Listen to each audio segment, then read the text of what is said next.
Shalom semuanya, apa kabar? Saya berharap semuanya dalam keadaan yang sehat, dalam lindungan Tuhan, dan sukacita yang datang daripada Tuhan juga. Amin semuanya.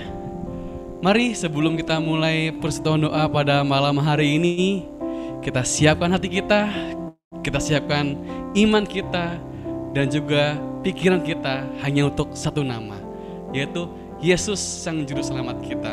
Mari kita naikkan satu pujian ini untuk membuka persekutuan doa pada malam hari ini. Kita mau nyatakan segala syukur kita bagi Yesus.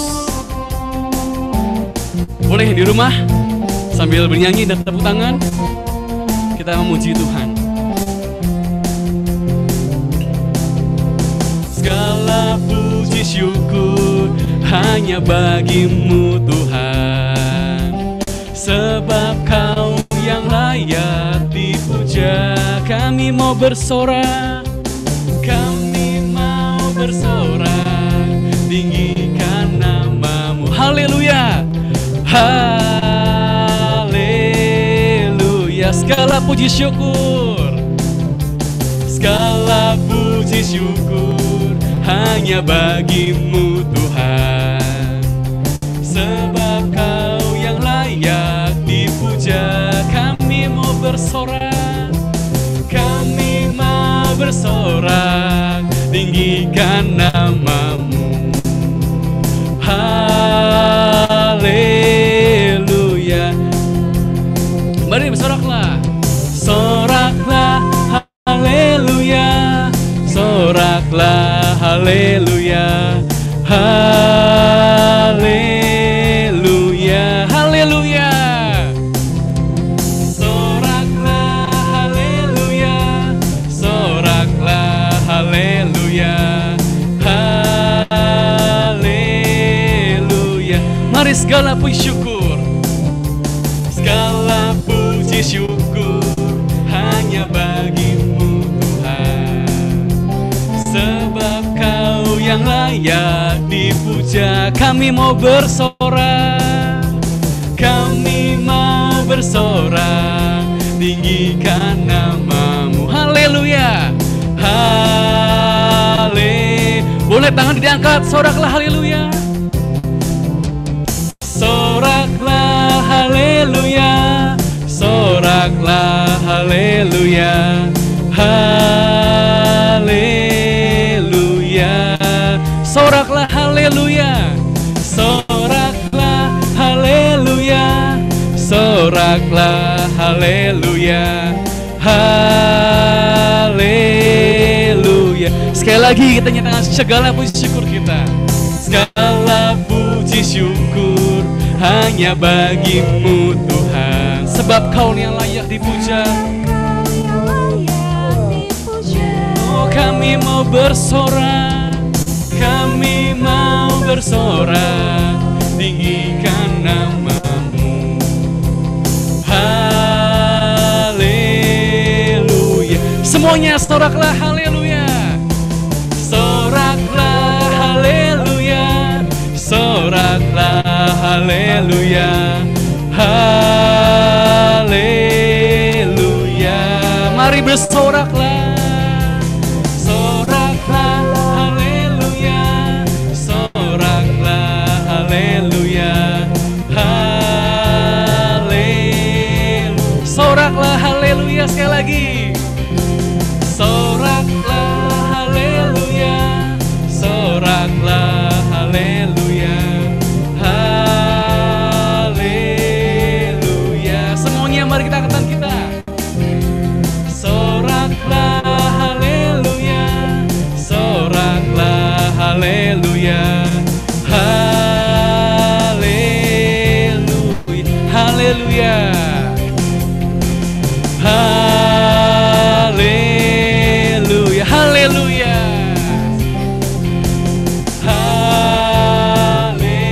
haleluya. Beri kemuliaan bagi Tuhan Yesus. Puji Tuhan.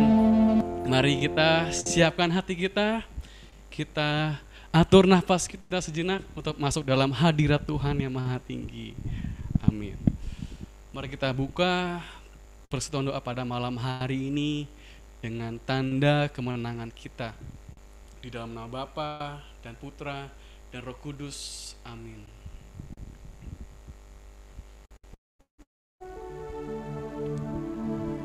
Allah Bapa yang Maha Kasih, terima kasih Tuhan. Kami sangat bersyukur bahwa pada hari ini dan pada malam hari ini kami masih Kau berikan kesehatan tubuh, jiwa, dan raga kami. Kami sangat bersyukur ya Bapa, bahwa kehidupan kami selalu Kau pelihara, selalu Kau berkati di dalam setiap langkah-langkah kehidupan kami. Dan kami bersyukur ya Bapa atas segala hikmat dan kebijaksanaan yang datang daripadamu, yang boleh menuntun kami di dalam melakukan setiap tindakan kami sehari-hari. Kami bersyukur ya Bapa atas setiap berkat yang boleh Kau berikan kepada kami, atas setiap kekuatan baru yang selalu Kau berikan kepada kami.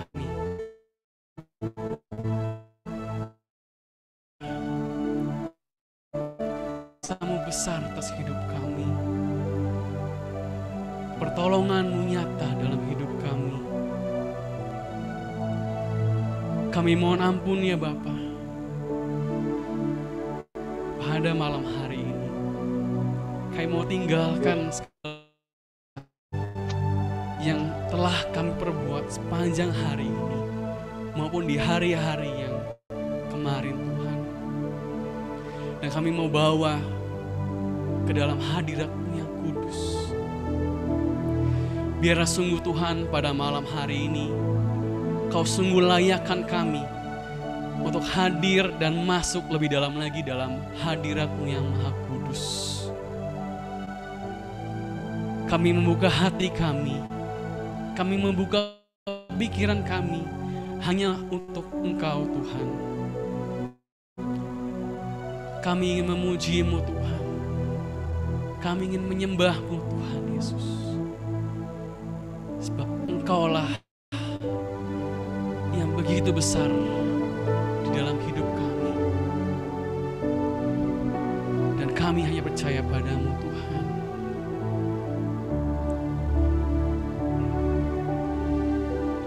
Sungguh besar setiamu, sungguh besar setiamu, Kau nyatakan bagiku. Oh Kau Bapa yang selalu mengerti isi hatiku. Kemuliaan-Mu Tuhan, kemuliaan-Mu Kau janjikan. Aku tetap percaya, oh ku percaya, janji-Mu ajaib terukir dalam kehidupanku. Ku berserah di dalam kekuatan-Mu, hanya Kau segalanya bagiku. Ku percaya, janji-Mu ajaib terukir dalam kehidupanku. Ku berserah di dalam kekuatan-Mu. Ku percaya. Sungguh besar setiamu Tuhan bagi setiap kami. Sungguh besar setiamu, Kau nyatakan bagi kami Tuhan. Kau nyatakan bagiku. Kau Bapa yang selalu mengerti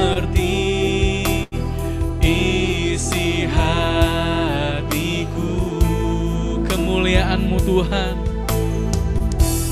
Kemuliaan-Mu Kau janjikan. Kami tetap percaya Tuhan. Aku tetap percaya. Mari kita angkat tangan kita. Aku percaya. Ku percaya janji-Mu ajaib, terukir dalam kehidupanku. Ku berserah di dalam kekuatan-Mu. Hanya Kau segalanya bagiku. Kami mau percaya Tuhan. Percaya janji-Mu ajaib, terukir dalam kehidupan. Dan kami mau berserah padamu Tuhan. Ku berserah di dalam kekuatan-Mu. Ku percaya, Ku percaya. janji-Mu ajaib, terukir dalam kehidupan. Ku berserah di dalam kekuatan-Mu. Hanya Kau segalanya bagiku. Ku percaya janji-Mu Dalam hidup kami, terukir dalam kehidupanku. Ku berserah di dalam kekuatan-Mu. Ku berserah di dalam kekuatan-Mu. Ku berserah di dalam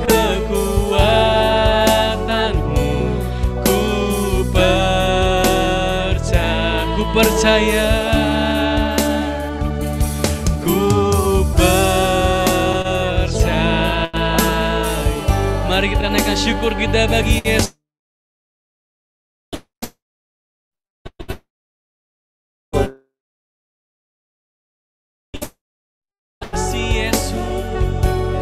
Mari kita puji Tuhan. Kita naikkan syukur kita bagi Yesus.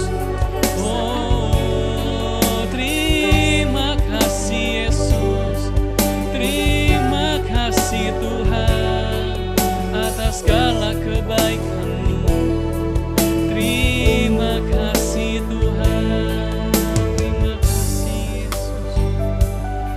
Kau sungguh baik dalam hidup kami Tuhan. Kau amat baik Yesus. Terima kasih Tuhan. Terima kasih Yesus. Terima kasih Tuhan.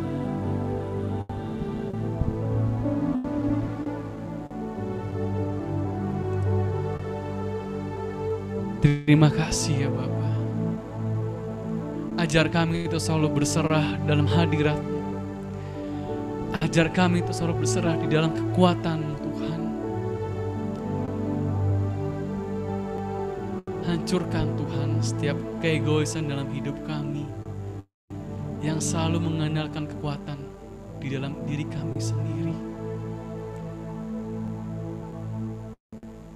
Biarlah sungguh Tuhan, hidup kami boleh selalu terarah dalam hadirat-Mu. Biarlah sungguh mata kami selalu tertuju padamu Tuhan. Jangan biarkan diri kami terpisah daripada-Mu Tuhan. Melainkan teruslah dekap kami di dalam cinta-Mu. Kami masuk dalam hadirat-Mu lebih dalam lagi Yesus. Mari saudara-saudara, kita pandang kemuliaan Tuhan.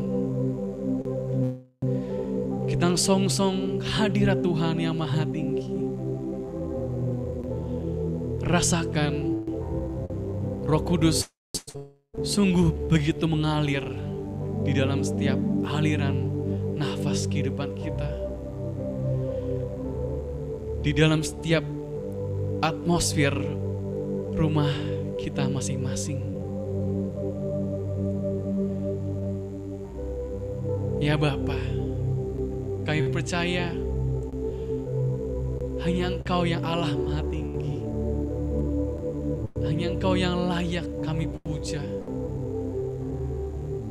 hanya Engkau Yesus, Tuhan dan Juru Selamat dalam hidup kami.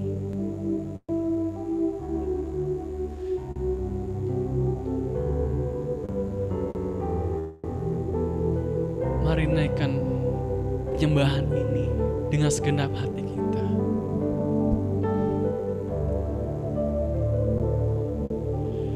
Yesus, kami puja, dan kami mau sembah Engkau sebagai Raja kami.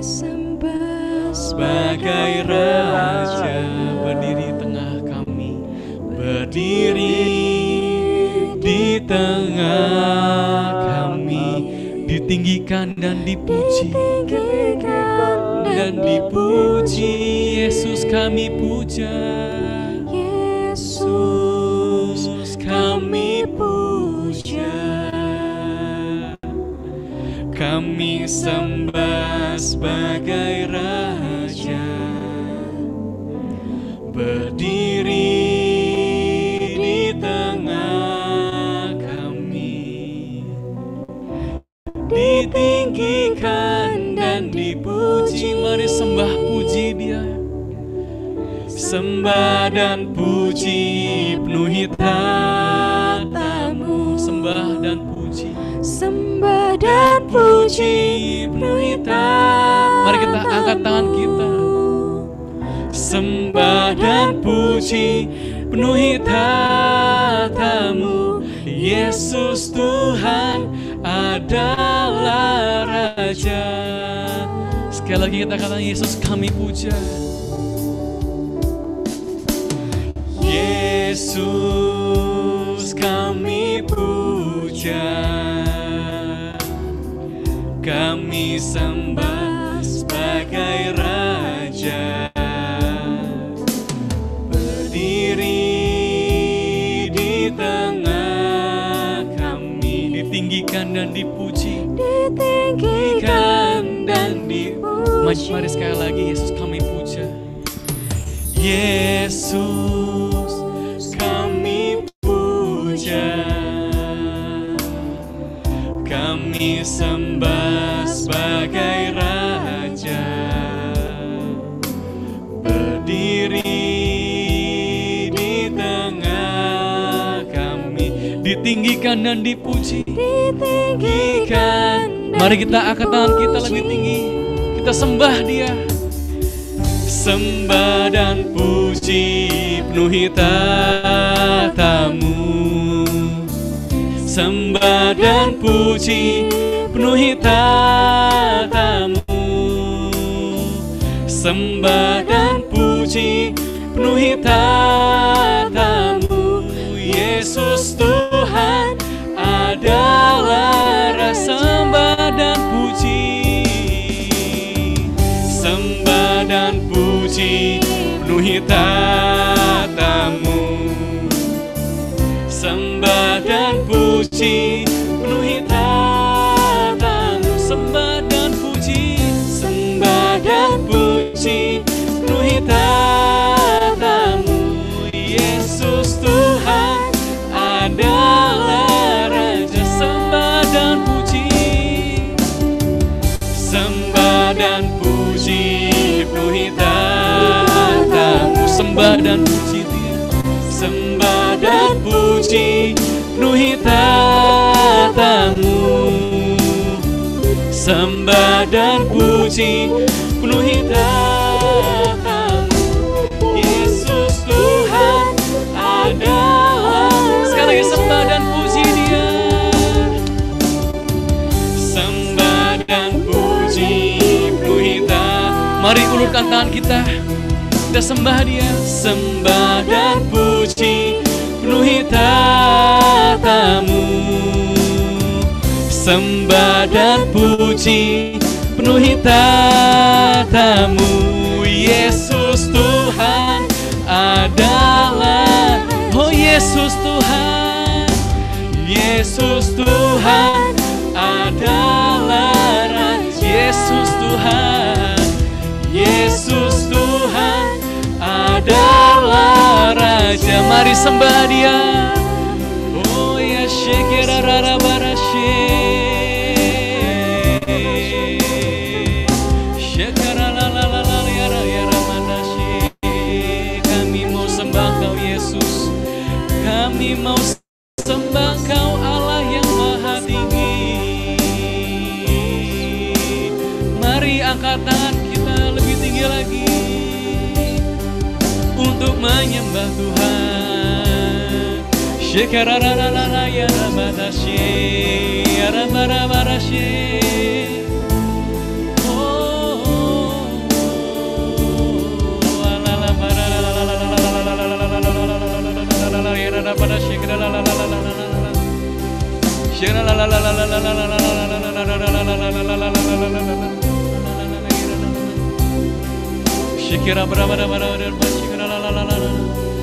Mari sembah Dia, sembah Yesus. Oh haleluya, haleluya.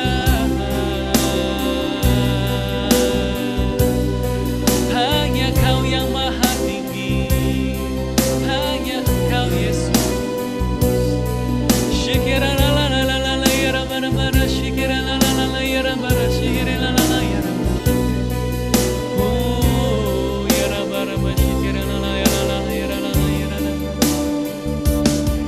Terima kasih Tuhan, terima kasih Yesus, terima kasih Tuhan, terima kasih Yesus.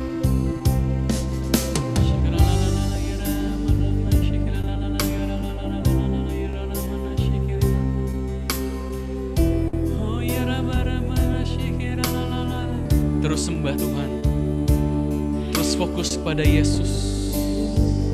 Kita angkat tangan kita sekali lagi. Kita angkat tangan kita untuk sembah Tuhan.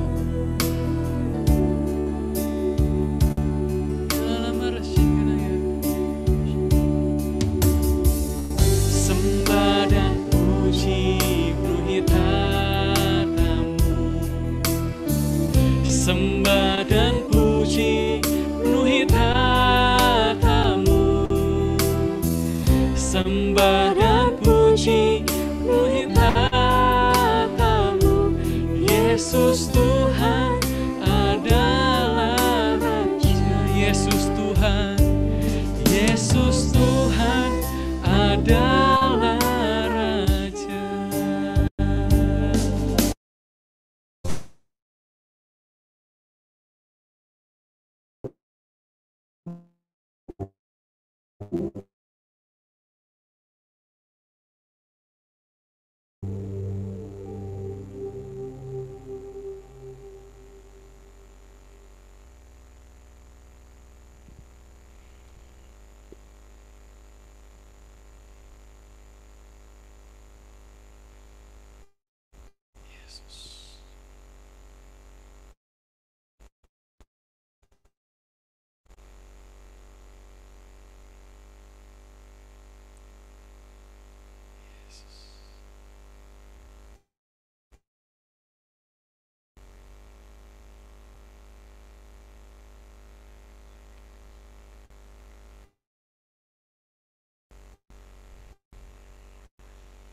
Terima kasih ya Bapa.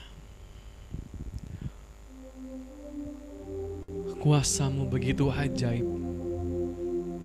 melawat setiap hidup kami, pribadi lepas pribadi pada malam hari ini. Kami bersyukur Bapa, pada malam hari ini kami dapat bersekutu bersama kembali untuk menyembah-Mu, merasakan hadirat-Mu yang kudus. ini. Dan pada malam hari ini Bapak, kami mau duduk diam di dalam hadirat-Mu yang kudus dan merasakan indahnya kasih sukacita-Mu Tuhan melalui setiap firman yang akan dibawakan oleh Bapak Audi. Kiranya sungguh Bapak, Engkau berkati Bapak Audi, biarlah sungguh melalui Bapak Audi Engkau menjamah dan Engkau memberkati setiap firman-Nya sehingga keluar yang dari mulutnya sungguh berasal daripada-Mu Yesus. Terima kasih ya Bapa, biarlah sungguh setiap firman yang boleh kami dengar pada malam hari ini boleh menjadi sumber kekuatan dan menjadi rema dan perenungan dalam kehidupan kita sehari-hari yang akan datang. Terima kasih ya Yesus, terima kasih ya Roh Kudus. Dan pada hari ini kamu serahkan seutuhnya berdoa pada malam hari ini dalam hadirat-Mu yang kudus. Terima kasih ya Bapa. Kemuliaan kepada Bapa dan Putra dan Roh Kudus seperti pada permulaan, sekarang selalu sepanjang segala abad. Amin. Dalam Bapa, Putra, Kudus. Shalom Bapak Ibu Saudara-saudari terkasih dalam Kristus. Apa kabar? Shalom. Shalom. Shalom. Suara saya terdengar dengan jelas ya? Ya. Kalau terdengar dengan jelas, acungkan jempol atau ada icon jempol di situ boleh diklik. Gimana Bapak Ibu, saudara-saudariku, udah lama kita nggak ketemu ya. Saya bisa dibilang anak yang hilang nih ya. Jadi warga Cirebon tapi nyasar di Jakarta. Bahkan sebenarnya saya sekarang masih jet lag nih Bapak Ibu, karena sebenarnya tadi pagi saya baru dari Cirebon ya. Pagi-pagi berangkat. Jam 5 mampir dulu ke Adipaten ke rumah orang tua saya, baru kemudian kembali ke Jakarta. Tapi kan di planet Cirebon kan kayaknya beda waktunya berapa jam gitu ya, jadi masih agak ngantuk-ngantuk sekarang. Ya, semoga kita semua berada dalam keadaan yang baik ya. Saya lihat ada Pak Ono, ada Pak I, ada orang-orang yang kita selama ini melayani bersama ya. Ada Yuce juga, selamat malam semuanya. Ada juga nama-nama yang saya kurang kenal, puji Tuhan, Tuhan juga tetap kumpulkan kita dalam satu persekutuan. Nah, kita nggak terasa sudah sampai kepada minggu yang keempat ya, di bulan Agustus ini. Gimana rasanya bulan Agustus yang kedua di masa pandemi? Nggak ada lomba makan kerupuk ya, nggak ada lomba balap karung. Terus apalagi yang kita kehilangan coba di bulan Agustus ini ya. Lomba bakyak juga nggak boleh ya, karena nggak social distancing. Kalau boleh juga bakyaknya mesti jauh gitu dulu. Kembali kita rayakan kemerdekaan Indonesia dalam suasana yang prihatin ya, karena kita masih pandemi. Lalu saya dengar Cirebon juga masih zona 4 ya. Masih apa? Ya statusnya PPKM level 4 ya. Jadi kali ini Jakarta lebih unggul. Jakarta udah turun levelnya. Moga-moga Cirebon juga cepat turun ya. Karena gimana pun kita nggak ingin pandemi ini berkelanjutan. Ngomong-ngomong tentang kemerdekaan nih Bapak Ibu ya. Pertama saya khawatir juga 4 minggu kita bicara tentang tema kemerdekaan. Memang kita bahas ayat yang berbeda-beda sih. Tapi sempat kepikiran, aduh jangan-jangan nanti yang akan saya bahas nih sudah dibahas oleh Pak Surya, oleh Pak Ono, oleh Pak Darmawan Rusmin gitu. Saya kebagian yang keempat gitu ya. Apalagi yang bisa diomongkan tentang kemerdekaan. Tapi saya percaya kalau Tuhan sudah mengizinkan satu tema dipilih, gak ada yang sia-sia ya. Ingat waktu itu joke tentang pastor yang selalu mengulang-ulang khotbahnya, terus ada umat yang komplain ke uskup ya. Terus ditanya sama uskupnya, memang pastornya khotbah apa? Lupa Monsinyur gitu ya. Terus oke, nanti saya akan bicara ke pastor ya, kata Monsinyur kan. Terus Monsinyur bilang ke pastornya, karena umat masih lupa khotbahnya, ulangi lagi terus sampai umat ingat ya. Jadi ya nggak kebetulan kita kembali berbicara tentang tema kemerdekaan. Oke, kemerdekaan itu saya ambil satu judul ya. Judulnya adalah Free to Serve ya. Merdeka untuk menghamba. Merdeka untuk menghamba ya. Nah, mungkin Bapak Ibu teman-teman kemudian bertanya-tanya, loh kok temanya aneh ya? Merdeka untuk menghamba. Kan itu dua kata yang bertolak belakang, ya nggak sih? Satu merdeka, bebas, nggak terjajah, boleh melakukan apa aja yang dikehendaki gitu ya. Sedangkan satu lagi menjadi hamba. Eh, Menjadi hamba itu artinya kan tergantung dari orang lain ya. Ada seseorang yang akan menjadi tuannya. Nah, eh, ini kan sama aja kayak ngomong lapar tapi kenyang gitu, atau kurus tapi gemuk. Nggak bisa dong, mesti pilih salah satu ya. Eh, Mereka untuk menghamba ya. Nah, tapi untungnya Bapak Ibu ini bukan saya yang ngomong ya. Yang ngomong adalah Rasul Petrus. Kita tahu bahwa saat ini kita akan belajar dari satu ayat dan diambil dari surat Rasul Petrus ya. Rasul Petrus bilang apa sih? Coba kita buka Alkitab kita masing-masing. Saya percaya di rumah pasti ada Alkitab dong ya. Kalau di ruang Matius mungkin ada alasan, wah lupa gitu. Tapi kalau di rumah nggak ada Alkitab, wah kebangetan ya. Tolong dibuka Bapak Ibu teman-teman Alkitabnya di 1 Petrus 2 ayat 11 sampai eh, kita baca satu ayat dulu deh sebelum kita baca perikopnya ya. Saya tampilkan, kita baca sama-sama 2, 3. Hiduplah sebagai orang merdeka dan bukan seperti mereka yang menyalahgunakan kemerdekaan itu untuk menyelubungi kejahatan-kejahatan mereka, tetapi hiduplah sebagai hamba Allah. Saya baca sekali lagi, hiduplah sebagai orang merdeka dan bukan seperti mereka yang menyalahgunakan kemerdekaan itu untuk menyelubungi kejahatan-kejahatan mereka, tetapi hiduplah sebagai hamba Allah ya. Jadi bukan saya yang ngomong Bapak Ibu, tetapi Rasul Petrus, dan kita tahu siapa itu Petrus ya. Petrus itu adalah paus kita yang pertama buat kita orang Katolik. Rasul Petrus ini punya satu tempat yang luar biasa ya, punya tahta, punya kursi kepausan gitu, dan itu terus menerus dilanjutkan sampai Paus Fransiskus saat ini. Dan paus pertama kita bilang hiduplah sebagai orang merdeka, bukan seperti mereka yang menyalahgunakan kemerdekaan itu untuk menyelubungi kejahatan-kejahatan mereka, tetapi hiduplah sebagai hamba Allah ya. Jadi pada pewartaan malam ini ada 3 hal yang akan saya bahas ya. Yang pertama adalah hiduplah sebagai orang merdeka. Kita akan bicara merdeka itu apa sih ya, apa yang dimaksud dengan kemerdekaan. Lalu kemudian yang kedua adalah kemerdekaan anak-anak Tuhan ya, yaitu kemerdekaan bukan untuk berbuat jahat. Jadi poin yang kedua adalah bukan untuk berbuat jahat, dan yang ketiga melainkan untuk melayani. Satu ayat ini kita akan bahas ke dalam 3 poin besar ini ya. Walaupun ini bukan khotbah perikop teman-teman, tapi kita baca aja satu perikop ya. Mari kita buka dari 1 Petrus 1 ayat 2 1 Petrus 2 ayat 11 sampai 17. Boleh nggak saya minta salah seorang membacakan? Siapa aja yang mau? Yang sudah ketemu? Petrus 2 ayat 11 sampai 17. Silakan.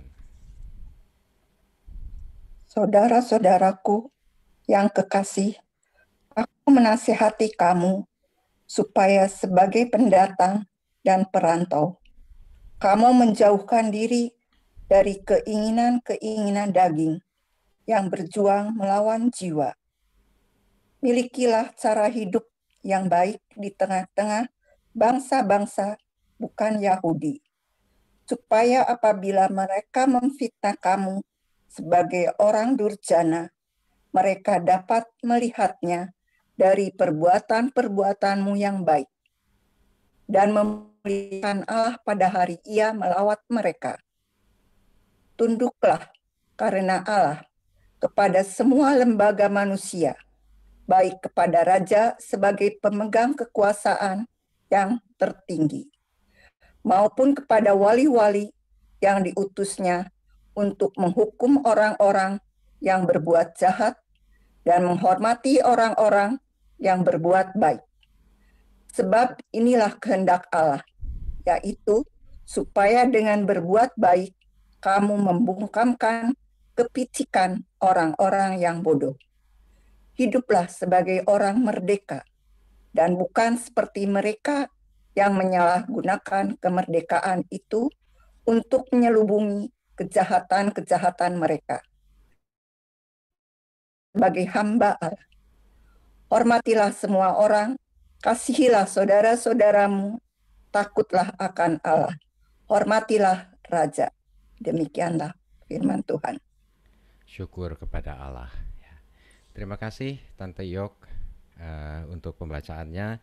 Jadi kita lihat bahwa tadi ayat yang kita baca pertama itu adalah bagian dari satu perikop, dan Rasul Petrus bukan hanya bicara tentang kemerdekaan, tapi sebelumnya dia bicara tentang cara hidup, ya, cara hidup yang memuliakan Allah Bapa di surga, lalu taat kepada raja, ya. Jadi ada beberapa hal.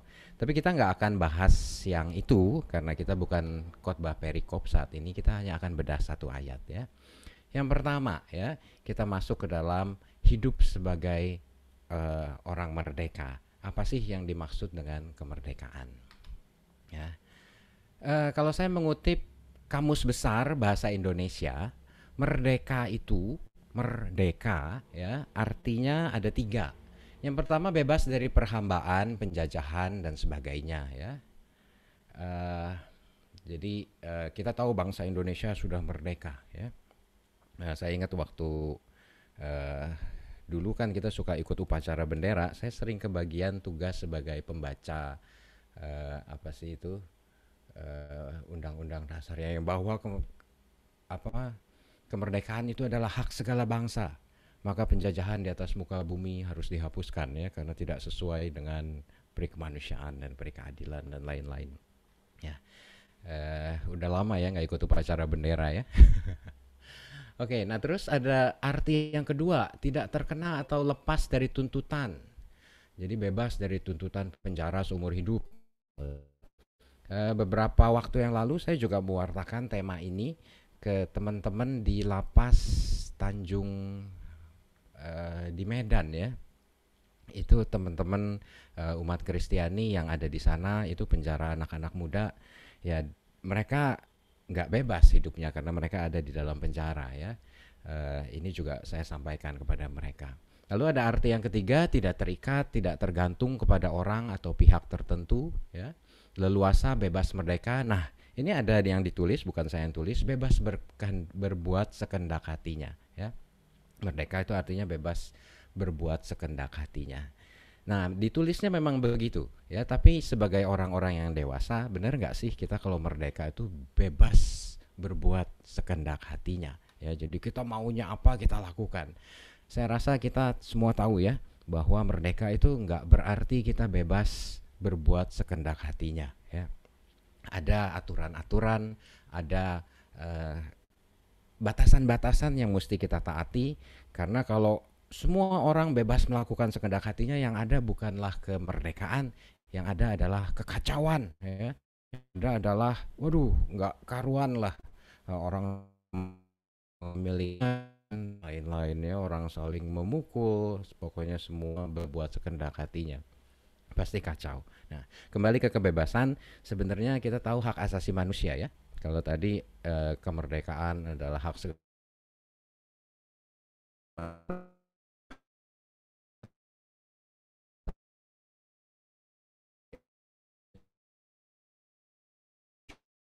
bisa dirampas haknya, ya, dituntut kewajibannya tanpa mendapat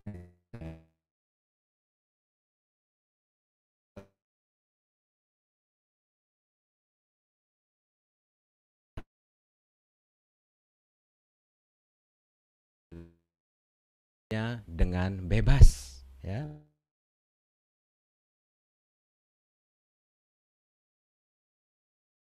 Kau makan buahnya dengan bebas. Nah, jadi pertama-tama Tuhan mungkin waktu saat itu belum kasih makan, ya. Mungkin belum kasih, ya, pakaian pasti belum karena manusia belum jatuh ke dalam dosa. Kalau kita tahu sandang pangan papan, rumah juga mungkin belum. Tapi yang pertama diberikan kepada manusia, yang pertama tentu pasangan, ya. Pasangan kita masing-masing. Tuhan memberikan Hawa kepada Adam.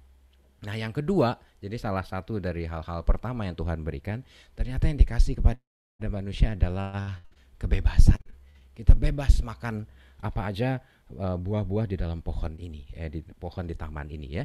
Jadi mau buah semangka, buah durian, buah apalagi rambutan, pokoknya semua boleh dimakan, ya. Lalu nggak cuma buah tapi juga binatang juga boleh dimakan ya, babi, kambing, sapi, nggak apa-apa dimakan. Semua yang berkaki boleh dimakan, kecuali kaki meja. Kaki meja jangan Bapak Ibu ya, karena kita bukan rayap, kita manusia. Eh, nah, selain kebebasan, tapi kalau kita baca ayat ini kita lanjutkan ya, di ayat yang ke-17 Tuhan langsung memberikan sesuatu lagi. Tetapi pohon pengetahuan tentang yang baik dan yang jahat itu janganlah kau makan buahnya, sebab pada hari engkau memakannya pastilah engkau mati ya. Jadi selain diberikan kebebasan, yang Tuhan kasih yang kedua juga adalah aturan ya, bahwa walaupun semuanya bebas tapi ada lu yang nggak boleh dimakan ya. Ada dua buah ini yang nggak boleh dimakan gitu. Jadi Tuhan kasih kebebasan, nggak cuma kebebasan, Tuhan juga kasih aturan ya. Dan manusia begitu dikasih aturan, yang dilakukan adalah melanggar. Kita kemudian tahu ceritanya, Adam dan Hawa malah makan buah itu dan kemudian harus keluar dari Taman Eden ya. Lalu contoh yang kedua dari kitab Keluaran, masih juga dalam Perjanjian Lama, kita tentu tahu cerita Musa membebaskan bangsa Israel dari penjajahan bangsa Mesir ya. Kita tahu ceritanya betapa mereka udah dijajah, akhirnya mereka menjadi bangsa yang besar, tapi kemudian mereka dijajah di negeri Mesir, dan kemudian Musa dipanggil, diminta untuk membebaskan lewat 10 tulah dan lain-lain. Lalu apa yang Tuhan berikan? Tuhan berikan kebebasan, tapi Tuhan juga berikan 10 perintah Allah ya. Kita ingat bahwa di atas gunung Sinai Tuhan memberikan 10 perintah Allah, dan sebagai pengikut Yahweh, bangsa Israel harus tunduk pada 10 perintah Allah itu. Dan apa yang terjadi pada saat bangsa Israel melanggar ya? Kita tahu ceritanya bahwa dari generasi yang keluar dari Mesir nggak ada yang haji. Tempat di Israel menuju Kanaan itu mungkin beberapa bulan aja nyampe ya, tetapi diputar-putar berpuluh-puluh tahun, 40 tahun, sampai akhirnya generasi itu habis ya. Musa sendiri pernah sekali marah, dia banting 10 perintah Allah itu, loh batu itu sampai pecah. Akibatnya dia juga nggak bisa masuk ke dalam tanah terjanji ya. Jadi ada aturan, dan aturan itu harus kita taati. Kalau kita nggak mentaatinya maka kita akan mati ya. Kita akan maut minimal kalau kita bicara secara rohani, kalau Tuhan berikan aturan kita melanggar, maka kehidupan rohani spiritual kita yang akan mati ya. Oke. Jadi poin pertama yang ingin kita ambil, merdeka itu memang Tuhan kasih kepada kita ya. Jadi Tuhan kasih kita semua kemerdekaan, nggak ada di sini yang nggak punya kemerdekaan, kebebasan ya. Dan sebagai anak-anak Allah kita juga merdeka dari dosa ya. Saya ingat Pak Darmawan minggu lalu bicara bahwa ada sangkar burung ya, tapi sebenarnya pintunya terbuka ya. Jadi burung itu keluar kapan saja. Cuma burung itu tetap memilih berada di sangkarnya, tetap terpenjara di dalam dosa-dosa, dalam penyesalan dan lain-lain ya. Tapi kemerdekaan kita harus kita lakukan dalam satu kerangka aturan ya. Baik itu siapa yang menetapkan aturan ya, kita tahu bahwa di dalam Alkitab ini ada banyak janji-janji dan aturan-aturan yang Tuhan berikan ya. Tapi sebagai bangsa, sebagai negara juga kita harus tunduk pada aturan-aturan negara ya. Nah, terus kemudian ya sebagai karyawan kita juga harus tunduk kepada aturan-aturan perusahaan dan lain-lain ya. Oke. Nah, sekarang kita masuk ke poin yang kedua ya. Bukan untuk berbuat jahat ya. Kita punya kemerdekaan, tapi jangan gunakan kemerdekaan itu untuk berbuat jahat. Nah, teman-teman, Bapak Ibu, saudara-saudari yang terkasih, biasanya kan kalau orang guru misalnya bilang peraturan dibuat untuk gitu ya, terus nanti murid-murid biasanya kan iseng ya jawabnya untuk dilanggar gitu ya, padahal harusnya untuk ditaati. Nah, kita seringkali banyak alasan ya. Udah ada aturan, terus kita cari alasan-alasan untuk melanggar ya.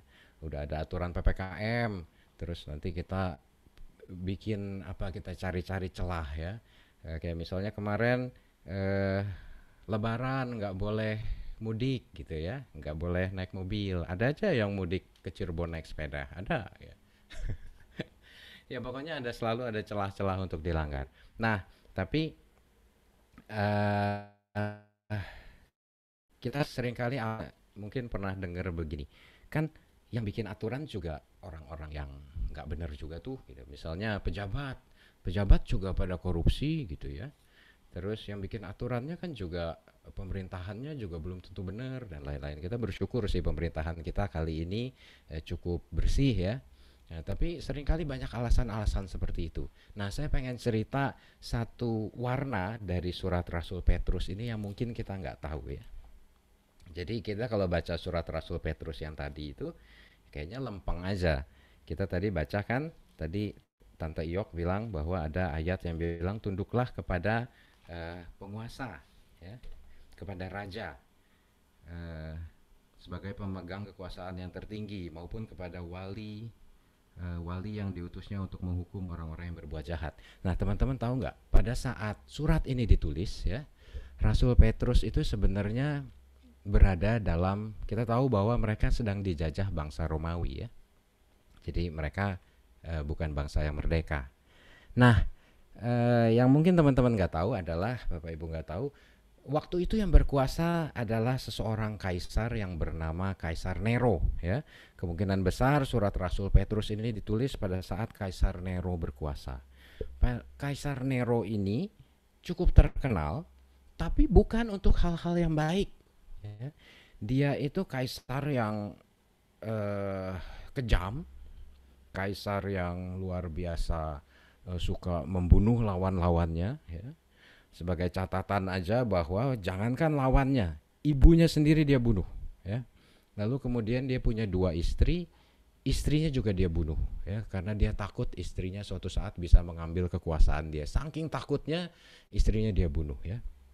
Nah, terus yang orang-orang terdekat aja dia bunuh, apalagi musuh-musuhnya, lawan-lawannya, termasuk juga para pengikut Kristus. Nah, ada satu hal yang ingin saya ceritakan tentang Kaisar Nero.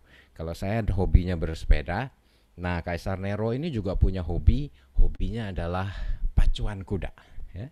Jadi dia membangun satu arena di tengah kota Roma ya, tempat di mana dia bisa berlomba pacuan kuda ya. Nah, terus dia sendiri juga ikut berlomba, jadi dia semacam atlet gitulah ya. Dia presiden tapi juga atlet gitu.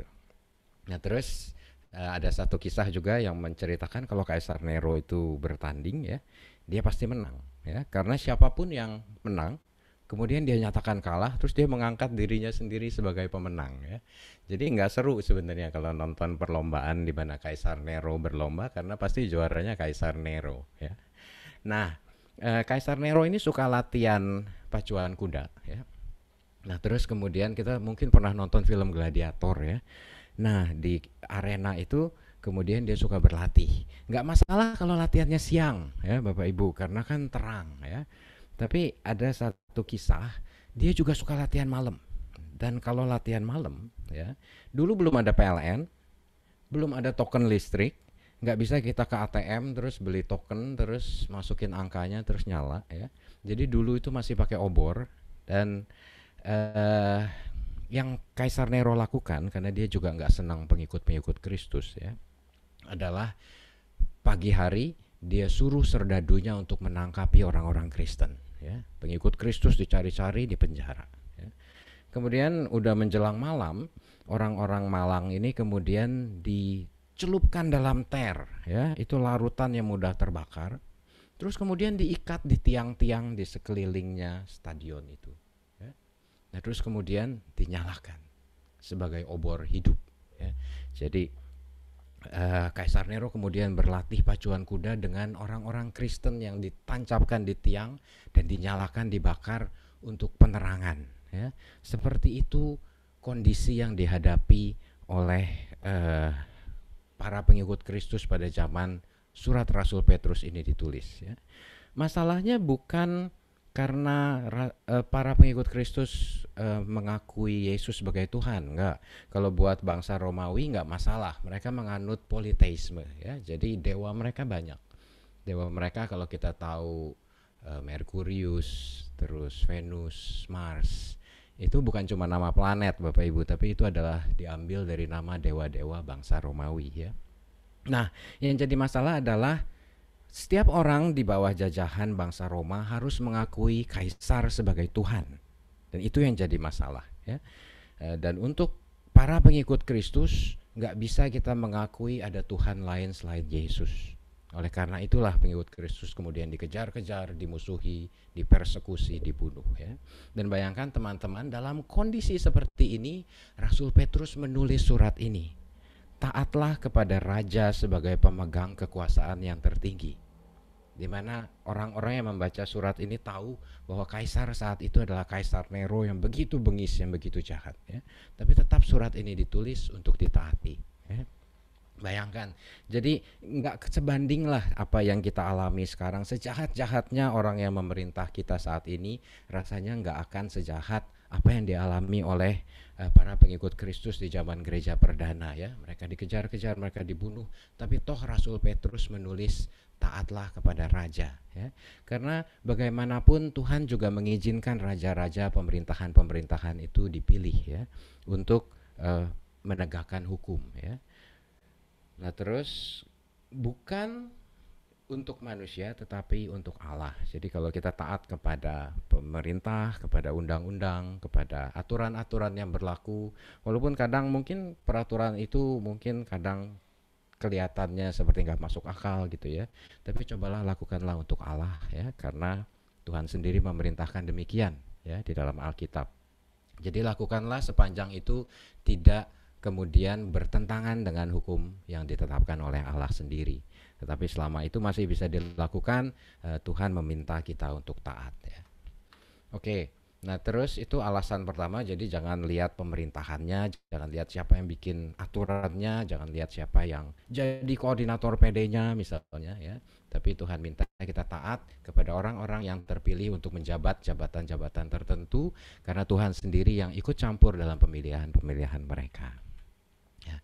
Nah, terus kita juga kadang beralasan nih, kan kita banyak alasan, ya, untuk hidup dalam dosa.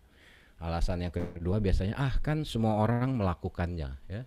Kan semua orang juga jatuh di dalam dosa yang sama, dosa berjamaah gitu, ya. Korupsi misalnya, semua orang korupsi. Gratifikasi, semua orang juga memberikan sesuatu untuk iming-iming, ya, untuk mendapatkan sesuatu imbalan gitu. Nah, saya ingin mengutip satu tokoh di India yang namanya Mahatma Gandhi, ya. Ada satu quote, satu kata-kata yang terkenal, yang terutama bagi kita orang Kristen, ya. Jadi Mahatma Gandhi ini adalah tokoh yang berjasa dalam kemerdekaan bangsa India, ya. Dan dia suka sekali mempelajari tentang Yesus Kristus dan ajarannya, ya. Dia banyak mengutip ajaran-ajaran Yesus dan hidupnya juga banyak mencerminkan nilai-nilai Kristiani. Tapi satu saat ada seorang wartawan yang kemudian bertanya, Gandhi, kenapa kamu nggak kemudian jadi orang Kristen aja kalau kamu sering mengutip ajaran-ajaran Kristus gitu, ya. Terus ini yang Mahatma Gandhi bilang, ya, I like your Christ. Aku mengagumi Kristusmu, aku mengagumi Tuhanmu, ya. But I do not like your Christians. Tetapi aku nggak suka orang-orang Kristen, ya. Because your Christians are so unlike your Christ. Karena para pengikut Kristusmu itu sama sekali nggak serupa dengan Kristus gitu. Ini sedih, ya teman-teman, ya, Bapak Ibu saudara-saudari sekalian. Bukankah di SHDR sesi yang terakhir kita kan diajar untuk berubah menyerupai Kristus, ya, semakin menyerupai Kristus. Tapi kok Mahatma Gandhi bisa bilang orang-orang Kristen yang dia temui nggak sama sekali mencerminkan Kristus gitu. Semoga kita orang-orang yang di sini yang ikut PD ini bukan orang-orang yang ditemui Mahatma Gandhi, ya, bukan pengikut-pengikut Kristus yang kemudian ditemui oleh Mahatma Gandhi sehari-hari sampai dia keluar quote seperti ini, ya. Saya ingin sharing satu, mungkin nggak banyak yang tahu, ya, tentang mungkin teman-teman, Bapak Ibu saudara-saudari sekalian tahu sekarang saya di Jakarta, ya. Saya mencoba beberapa usaha di Cirebon, tapi sejauh ini nggak ada yang terlalu berkembang berhasil gitu. Nah, usaha saya yang terakhir mungkin teman-teman Bapak Ibu tahu adalah bengkel mobil, ya. Di bengkel mobil itu kemudian akhirnya tutup, bangkrut, ya. Tapi ada satu alasan, yaitu kita dulu punya satu rekanan usaha ya, asuransi, ya, saya nggak sebutkan namanya. Ya, asuransi kita cuma satu, dan kita rutin terima mobil untuk dibenerin ya dari asuransi itu.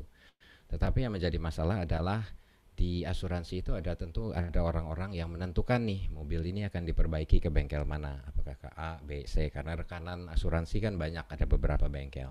Bengkel saya salah satunya. Kemudian kita tentu harus menjaga relasi ya dengan orang-orang yang bisa menentukan mobil itu kemana. Jadi kalau orangnya datang ya kita kasih minum, kita kasih kita ajak makan kadang-kadang ya, walaupun mereka kadang nggak mau juga. Nah terus kalau lebaran misalnya kita kasih hadiah, kita kasih sarung, ya gratifikasi sebenarnya ya. Dan sebenarnya ini melanggar aturan kerjasama, bahwa seharusnya bengkel nggak boleh memberikan apapun ya. Tapi semua bengkel melakukannya ya.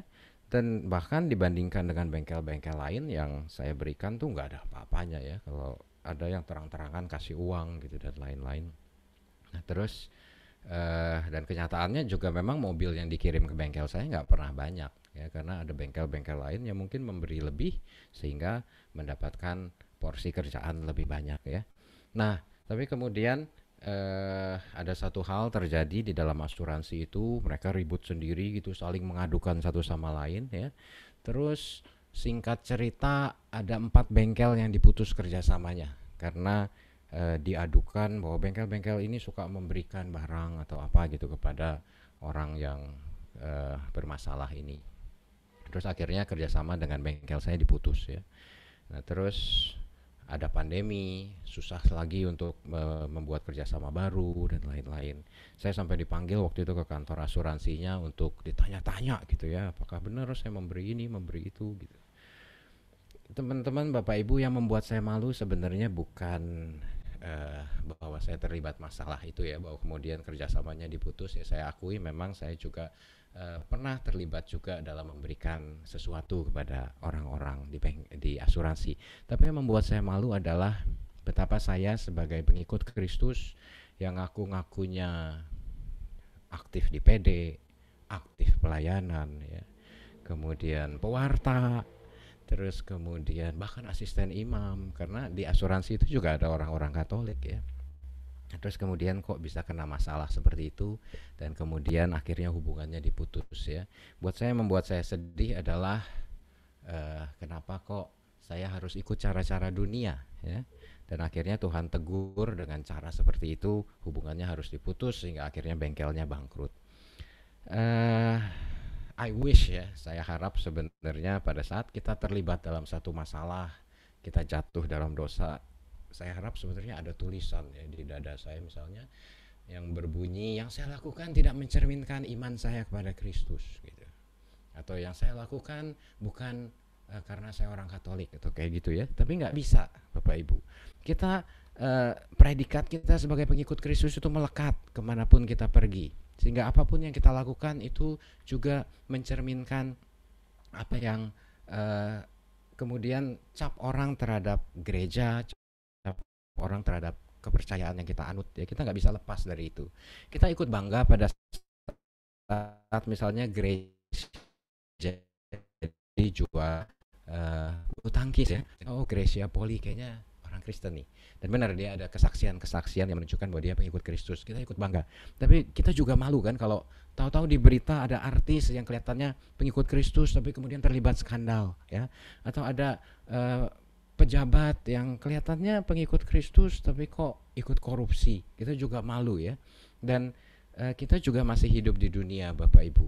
Jadi kita juga kadang nggak bisa lepas dari praktek di dunia, tapi Kristus dengan jelas bilang kita nggak boleh sama seperti dunia ya. Jangan gunakan kemerdekaanmu sebagai kesempatan untuk hidup di dalam dosa, untuk berbuat jahat ya. Tetapi ada ayat yang bilang biarlah perbuatan yang baik terlihat dan memuliakan Bapa di surga. Itu yang harus kita lakukan sebagai pengikut Kristus ya. Bukan ikut dunia, tetapi harus berbeda dari dunia. Nah, kita masuk ke poin yang ketiga, poin terakhir dari pewartaan malam hari ini, melainkan untuk melayani. Melainkan untuk melayani. Saya ingin kita buka satu ayat dari Galatia. Teman-teman, Bapak Ibu boleh buka Galatia 5 ayat 13, nggak saya tampilkan ya. Biar kita buka sama-sama aja. Galatia 5 ayat 13. Ada yang sudah ketemu? Boleh bantu bacakan.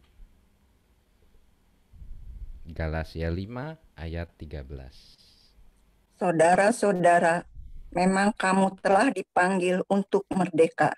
Tetapi janganlah kamu mempergunakan kemerdekaan itu sebagai kesempatan untuk kehidupan dalam dosa. Melainkan layanilah seorang akan yang lain oleh kasih. Nah, oke ya. Terima kasih Tante Iyok. Ini yang bilang kalau kita baca mirip ya dengan yang ayat mas kita malam hari ini. Tapi yang bilang ini bukan Rasul Petrus, tetapi ini adalah surat Rasul Paulus kepada umat di Galatia ya. Kalau Rasul Petrus bilang jangan menggunakan kemerdekaan sebagai kesempatan untuk berbuat dosa, tetapi hiduplah sebagai hamba Allah. Kita kemudian berpikir hamba Allah, jadi gimana? Harus jadi pewarta gitu, harus jadi pastor, harus jadi asisten imam gitu misalnya ya, buat kita orang Katolik. Nah, tapi kemudian Rasul Petrus memberikan satu definisi baru, satu ayat yang sangat mirip dengan yang tadi Petrus katakan ya. Melainkan layanilah seseorang akan yang lain oleh kasih ya. Tiba-tiba kita jadi tahu bahwa menjadi hamba Allah itu punya satu warna, punya satu aplikasi, yaitu dengan melayani satu sama lain dalam kasih ya. Jadi kalau kita bicara ayo kita harus menjadi hamba Allah ya. Dengan kata lain kita juga harus melayani satu sama lain dengan kasih ya. Kalau tadi Rasul Petrus, kita mau lihat apa yang Yesus lakukan ya. Kita tahu bahwa di malam Kamis Putih yang Yesus lakukan adalah dia katakan bahwa dia datang bukan untuk dilayani tetapi untuk melayani, dan dia membasuh kaki murid-muridnya ya. Lalu saya ingin mengutip dari Matius 5 ayat 38 sampai 41. Matius 5 ayat 38 sampai 41. Akhirnya kita mau belajar dari Yesus sendiri. Kalau tadi dari Petrus sudah, dari Paulus sudah, sekarang dari Yesus sendiri. Kamu telah mendengar firman, mata ganti mata, gigi ganti gigi. Tetapi aku berkata kepadamu, janganlah kamu melawan orang yang berbuat jahat kepadamu. Melainkan siapapun yang menampar pipi kananmu, berikanlah juga kepadanya pipi kirimu. Dan kepada orang yang hendak mengadukan engkau karena menginginkan bajumu, serahkan juga jubahmu. Dan siapapun yang memaksamu berjalan sejauh 1 mil, berjalanlah bersama dia sejauh 2 mil ya. Dengan kata lain, Yesus mengatakan sekali lagi kita nggak boleh sama seperti dunia ya. Kalau dunia menginginkan segala hal untuk kepentingan diri sendiri, tetapi Yesus sebagai pengikut Kristus kita dituntut untuk melayani. Kita dituntut untuk melihat orang lain butuhnya apa dan memberikan kepadanya jauh melebihi apa yang sebenarnya diharapkan ya. Kalau ada yang menampar pipi kanan, mungkin dunia bilang tampar pipi kirinya, pukul, tonjok kalau bisa 2 kali 3 kali gitu baru puas gitu ya. Tapi Tuhan katakan justru jangan membalas ya, justru berikan pipi yang satunya lagi. Nah, terus dulu itu ada kebiasaan ya. Ada satu aturan nggak tertulis ya. Kalau seorang serdadu meminta seseorang awam, dia boleh meminta untuk membawakan barang-barangnya ya.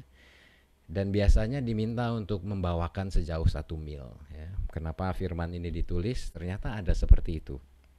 Jadi ada serdadu datang biasanya dalam perjalanan, terus ketemu orang, misalnya ketemu Pak I di jalan gitu. Pak I bawakan barang-barang saya, dan Pak I nggak boleh menolak gitu. Pak I harus membawakan barang-barang itu sejauh 1 mil. Tetapi yang Tuhan Yesus katakan, berjalanlah bersama dia, bawain barang-barang itu sejauh 2 mil ya. Di satu sisi kita mungkin kehilangan kebebasan kita ya.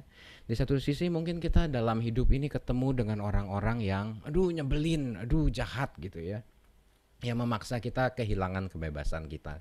Tetapi Tuhan Yesus katakan bahwa kita tetap merdeka loh. Tapi kita merdeka untuk melayani. Kita tetap punya kebebasan untuk memberikan kepada orang-orang itu yang mungkin telah menyakiti hati kita, yang mungkin telah memaksa kita, tapi kita bisa tetap menjadi murid Kristus dengan melayani. Itulah kemerdekaan yang sesungguhnya. Bukan kemerdekaan untuk melakukan apa yang kita inginkan, bukan kemerdekaan untuk kemudian mengambil apa yang menyenangkan hati kita, tetapi justru kemerdekaan untuk melayani jauh melebihi apa yang dia butuhkan. Ya, kalau ada yang meminta baju, kasih jubah. Kalau ada yang mau membawakan barang 1 mil, bawain 2 mil. Kita tetap punya kebebasan itu. Bapak Ibu saudara-saudari terkasih, pada malam hari ini kita diingatkan bahwa memang kita terlahir sebagai orang-orang merdeka. Kita punya kemerdekaan, dan terutama kemerdekaan kita adalah dalam hal dosa. Ya. Kita telah dibebaskan dari dosa, dan kita sebenarnya bisa untuk hidup lepas dari dosa-dosa kita. Ya. Roland pernah bilang kita kadang punya dosa-dosa kesayangan. Ya. Dosa-dosa yang kita sayang-sayang terus kita pelihara gitu. Padahal sebenarnya kalau kita mau lepas, kita sudah diberikan kuasa untuk lepas dari dosa-dosa itu. Ya. Berapa banyak dari kita yang masih hidup dalam dosa-dosa kesayangan. Tapi kali ini Tuhan ingatkan kita bahwa kita harus menggunakan kemerdekaan kita bukan untuk berbuat dosa, bukan untuk sama seperti dunia, tetapi untuk melayani. Mari malam ini kita renungkan ajakan Tuhan ini. Ya. Mari kita masuk ke dalam saat teduh. Kita mau masuk ke dalam doa.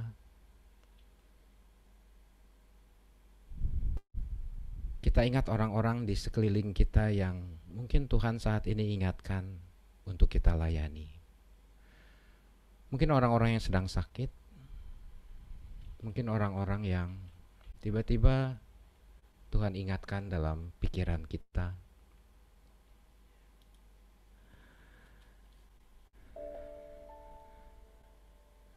Mari kita masuk ke dalam doa, Bapak Ibu. Allah Bapa yang Maha Kasih, kami bersyukur kepadamu bahwa pada malam hari ini kami boleh mendengarkan, boleh belajar dari kebenaran firman-Mu. Bahwa sesungguhnya Engkau memberikan kepada masing-masing dari kami kehendak-kehendak bebas. Kau memberikan kemerdekaan, kebebasan bagi kami. Tetapi firman-Mu juga katakan gak semuanya berguna. Firman-Mu juga katakan ada aturan-aturan yang gak boleh dilanggar. Dan kemerdekaan itu harus kami gunakan bukan untuk hidup dalam dosa, tetapi untuk melayani. Ampuni kami ya Bapa kalau pada saat ini kami masih hidup dalam dosa-dosa kami. Kami masih sering kali hanya ingin melakukan hal-hal yang menguntungkan diri kami, gak peduli sama orang lain. Terutama di saat-saat pandemi seperti ini, di mana kami lihat banyak orang-orang di sekeliling kami yang berkesusahan, yang mungkin kehilangan pekerjaan, yang mungkin hubungannya dengan keluarganya kemudian berantakan. Dan mungkin orang-orang itu adalah orang-orang yang pernah menyakiti hati kami. Tapi firman-Mu katakan, pada saat ada orang yang menampar pipi kanan-Mu, berikan pipi kiri-Mu. Kami ingin mendoakan, minimal kami mendoakan orang-orang yang telah menyakiti kami. Kami ingin menjadi pembawa berkat bagi mereka. Dan kami ingin juga memberikan perhatian bagi mereka.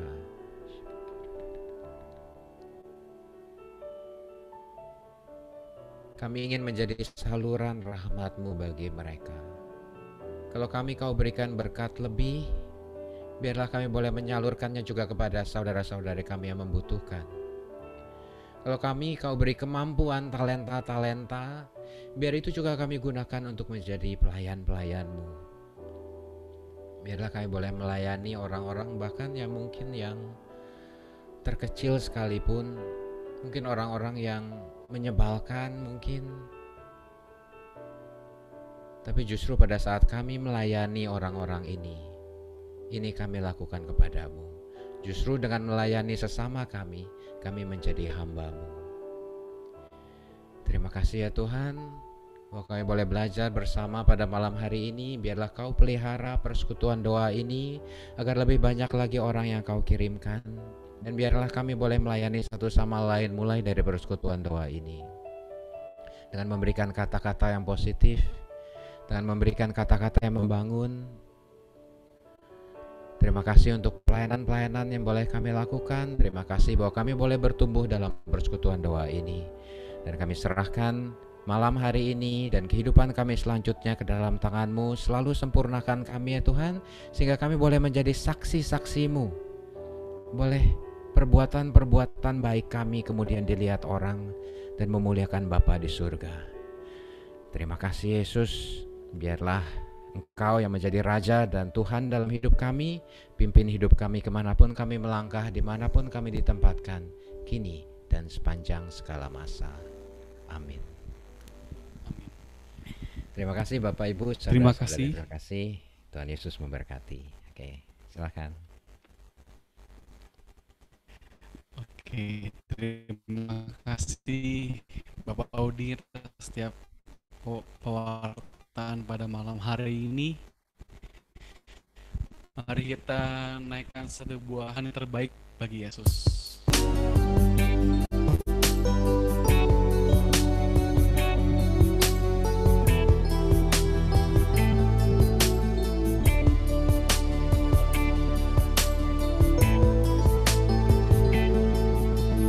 Tidak dengan tangan yang hampa, ku datang ke hadirat-Mu, menyatakan rasa syukurku atas segala berkat-Mu. Tidak dengan tangan yang hampa, ku sujud menyembah-Mu, persembahkan seluruh hidupku di atas mezbah-Mu, segalanya yang ku miliki, semuanya daripada-Mu kan ku bawa. Persembahanku yang terbaik hanya bagi segalanya, segalanya yang ku miliki, semuanya daripada-Mu kan ku bawa. Persembahanku yang terbaik hanya bagi-Mu.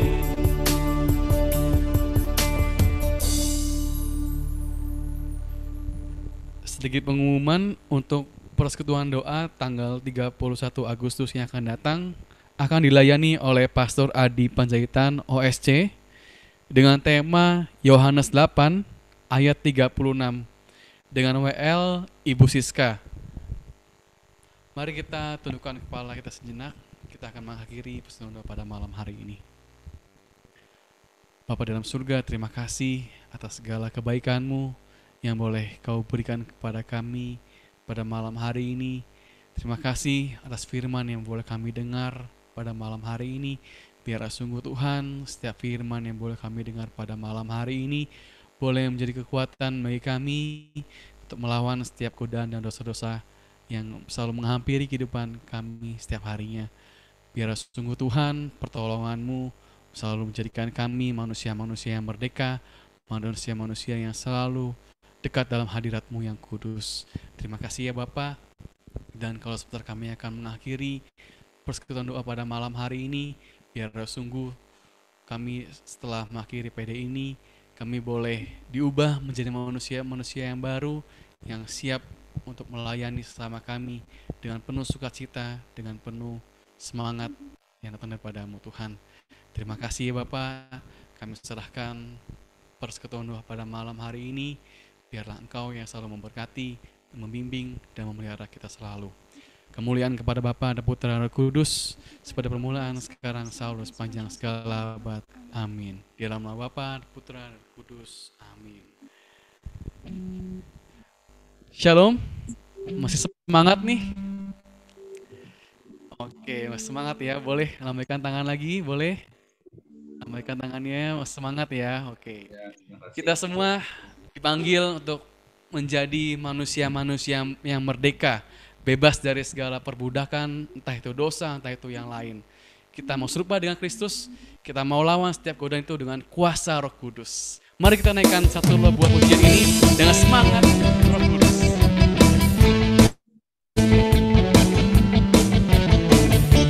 Biar sungguh api kemuliaannya hadir kita.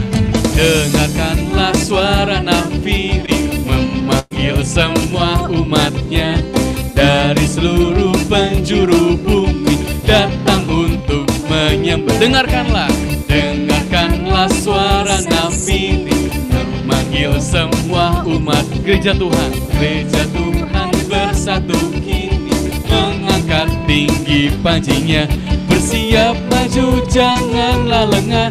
Yesus Panglima kita, gunakan semua senjata Allah dalam kuasa Roh Kudus. Semuanya semangat. Api kemuliaannya tercurah dari surga, penuhi kami semua, bangkitlah gerejanya. Api kemuliaannya tercurah dari surga, beritakan pada dunia bahwa Yesuslah Raja, segala raja. Mari kita naikkan satu buah pujian lagi.